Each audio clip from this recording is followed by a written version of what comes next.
And so, we talked about this question last week. How did the Spanish-American War mark a turning point in American history? Well, quite simply, it puts this idea of imperialism in our minds. We want to conquer the world in a lot of ways. Maybe not literally, but we want to be the most dominant superpower in the world. And the Spanish-American War is kind of the birth of American imperialism. We gain all this territory. The only remaining superpower in the Western Hemisphere, the Spanish, they're gone. They're out of our hemisphere now, so we are the only ones left. And so we can kind of assert control over Central America, the Caribbean, and South America because we are the economic, political, military superpower in the Western Hemisphere. As we talked about, right, the territories we gained, as you saw in the warm-up activity, are sprawled all over the world. I mean, really, the Philippines and Guam and Samoa, Midway, these are islands that are nowhere near our country, but it gives us new territory and new influence around the world. So, American imperialism. Let's get down a definition for American imperialism, that it's this desire for more global power and influence. That's what imperialism is. It's the thirst for empire. It's a desire to have more power and more influence around the world. And so what we're going to talk about first are the roots of imperialism. Why do we feel like we should have all this power? Why do we want all this power and influence around the world? Well, one of the reasons is that old theory that is coming up again, Darwinism.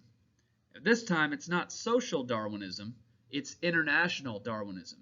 Americans believed that they were a superior race that should rule inferior peoples. This is what a lot of Americans believed, that this white culture in America, our civilization, our technology, our science, should extend over the globe because that would be better for everybody else. So there's a religious component to it, that we wanted to spread Christianity. A lot of Christian missionaries during the time, they believed in their religion, and their religion teaches that those who do not believe in that religion are going to spend eternity in hell, so they saw it as their duty to spread their religion. And second, we wanted to civilize other countries, right? Bring them our modern culture, our medicine, our science, our technology. And the way they kind of justified this in their minds is, yeah, we're going to conquer them, and that may be morally wrong or morally gray area, but ultimately it's good for them. They're going to be better off once we conquer them and take over, because we're going to bring this civilized, modern way of life to these people. So the second root of imperialism is that the United States just needs raw materials and markets. We are a huge industrial nation, powering factories and producing mass amounts of products. And we need fuel, we need raw materials to put into those factories to then turn into manufactured goods. And we need markets, we need places to sell those goods all over the world. So that's one of the reasons people believe in spreading across the globe. The third root is nationalism. Quite simply, we are competing with other superpowers around the world for materials and colonies and land and power and influence.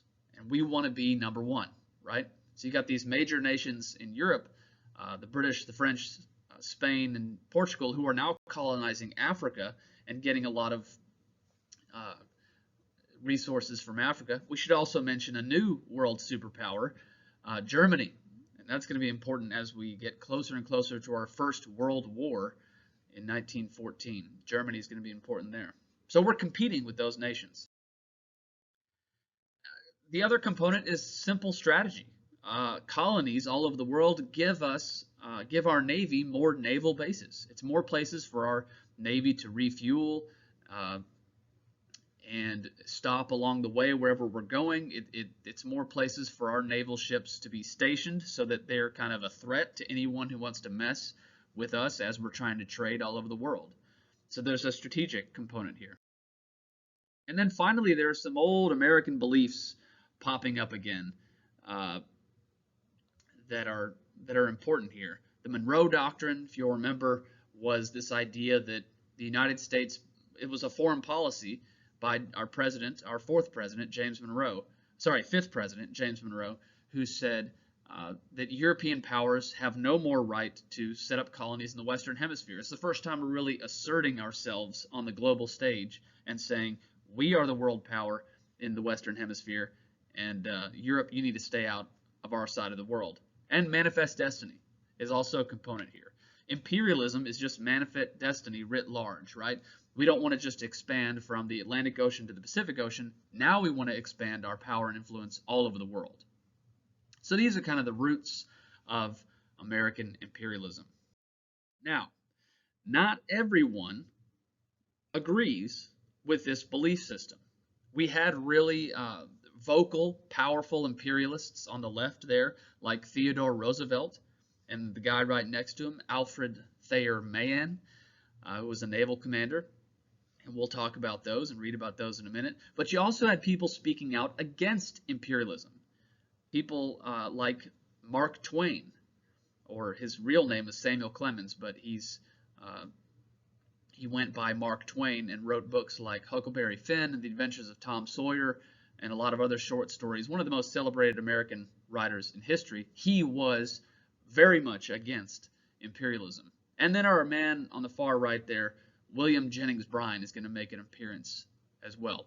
What I want you to do now is pause this video, and I want you to go complete the document analysis on Canvas. We're going to kind of compare the thoughts and arguments of imperialists and anti-imperialists. And after you do that, come back to this video to finish